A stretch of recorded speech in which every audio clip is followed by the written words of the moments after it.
Hello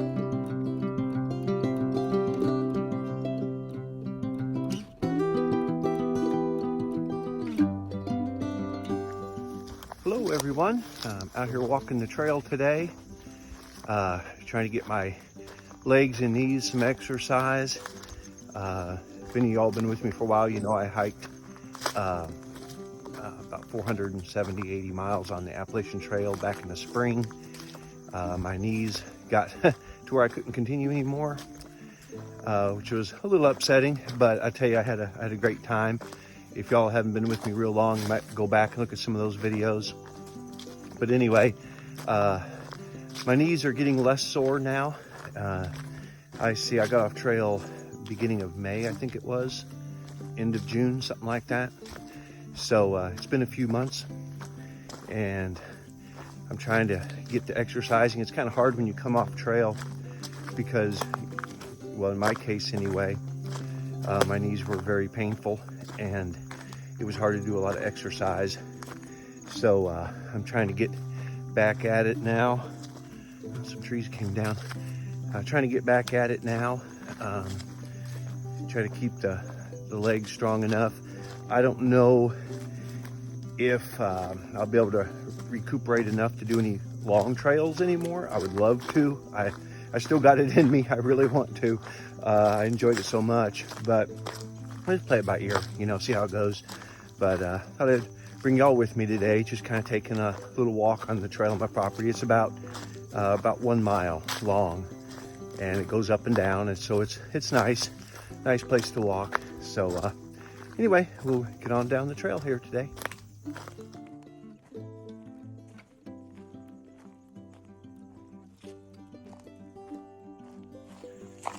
Not sure you can tell it on the video, but the trail is rather overgrown, and I haven't been out here in a couple months to help clear it out. And it's even got, looks like some tops of some trees down across the trail also.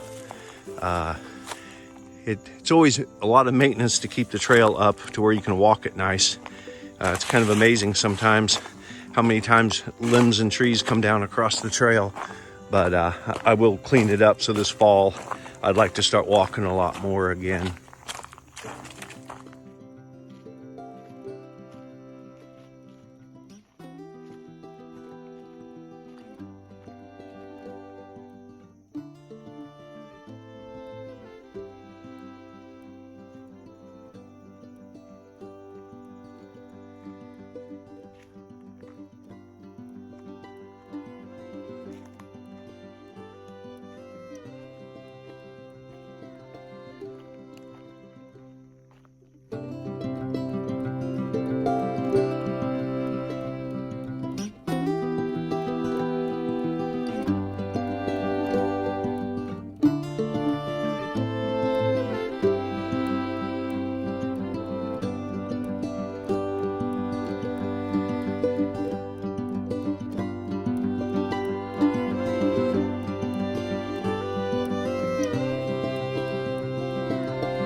Good morning, everybody. It's kind of nice out this morning, not too bad, a little cooler. We did get, looks like a little bit of rain last night, so I thought this morning would be a good time to come out and finish up those holes that we need to put in the ground with the auger. So I've got a few laid out. I'll show you where those are. Okay, it might be a little hard to see, but we have a stake here in this corner. About 8 feet away, we have another stake. 8 feet away, another stake. This would be the next corner.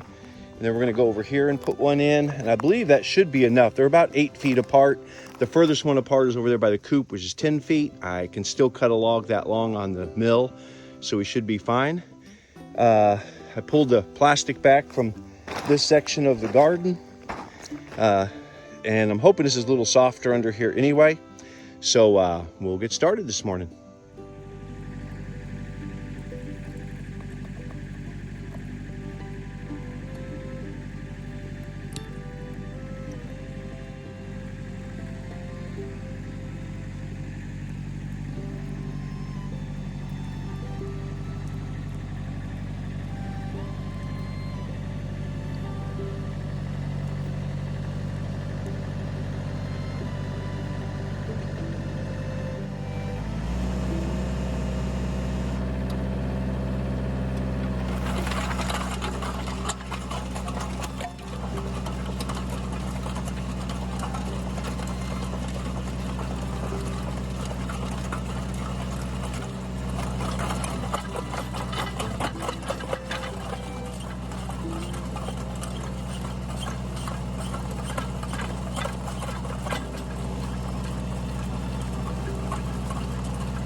that one worked pretty good. Didn't take too awful long.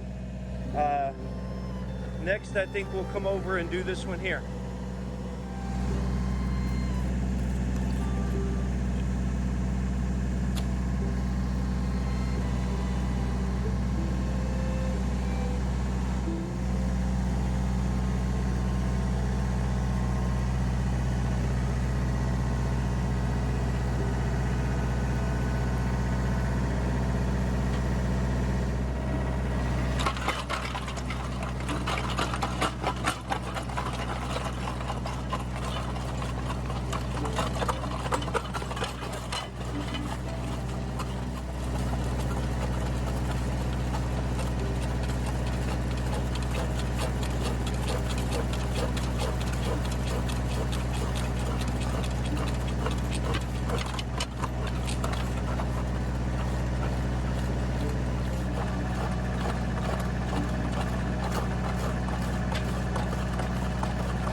These are going a little better today than they were the other day, aren't they? A little bit of moisture in the ground makes a big difference. All right, looks like we have one over here to do still. So we'll tackle that one next.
Kind of tell from this basically core sample I got here, I have a lot of clay here. On top of a hill, and like when we did drill the well and such, I got like 60 or 80 feet of clay on top of bedrock, basically. That's why it takes so long to get a garden established here. You can see I threw this mulch in here at the end of last year. And I do have, you can kind of tell when it first starts drilling, I do have a few inches of what I guess you could call topsoil, finally, after a few years. But it kind of really shows you what you're working with, a lot of red clay. So I think I just only have one more hole. We'll get that one wrapped up, and we might even get around to putting some posts in the ground today.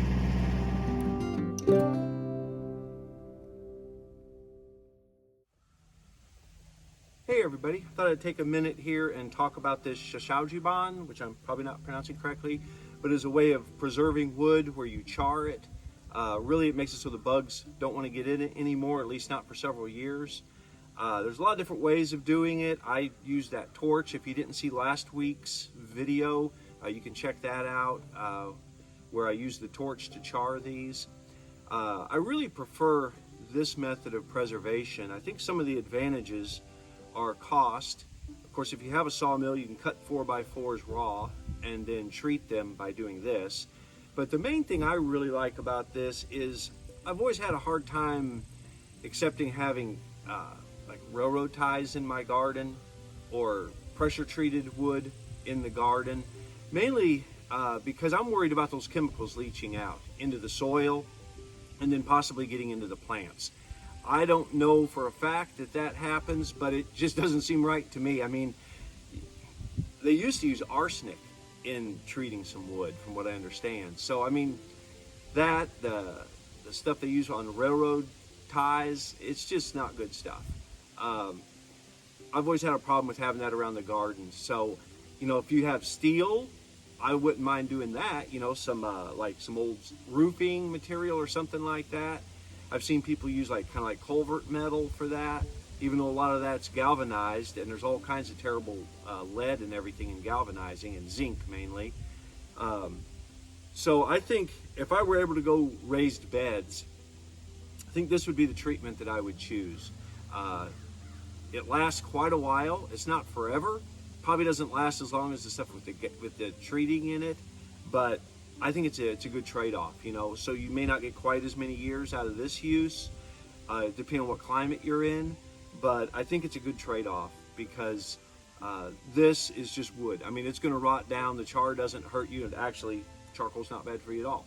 So that if you notice, all the wood is burned, and maybe I'll burn some more a little later on, but that's why I do that, to kind of treat it, preserve it that way.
It looks pretty good and level.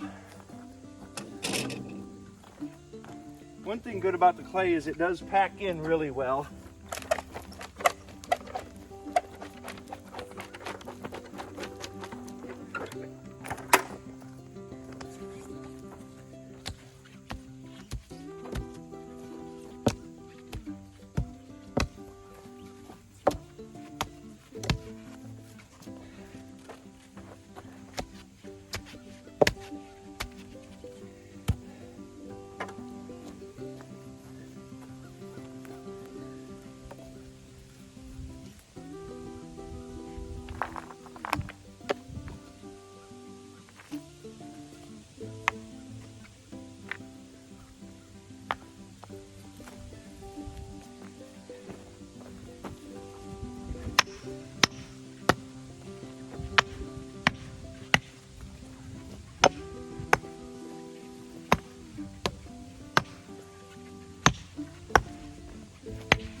Yeah, that's almost perfect.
Okay, we now have all 4 of the corners in, or 3 of the 4 corners in. I can now stretch a string between them to make sure the center posts are nice and straight also. And I'll go ahead and put those in next.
Well, everybody, I believe that about does it for this week. We have all the holes augered, all the posts in, leveled, packed in good. They should last quite a while. We treated them with the charring, so that should help. And let's see what else did we do. We took that walk yesterday through the woods. That was nice. Been trying to go about every day, once or twice around my trail, kind of build up my knees again, hopefully. After my hike, it's taken a while to get them to recover. But all in all, I think it's been a pretty good week. I hope y'all have a good one, and we'll hope to see y'all down the trail. Well, everybody, you've heard the saying, if you build it, they will come. And I couldn't believe it. I walked into my chicken coop today, and a chicken has actually moved in to my coop. I don't know where it came from. I didn't put it there. It's strange. Let's go look. I'll show you.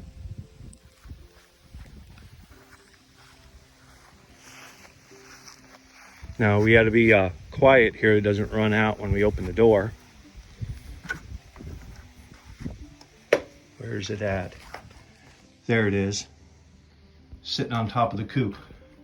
I don't know where it came from, but it's here.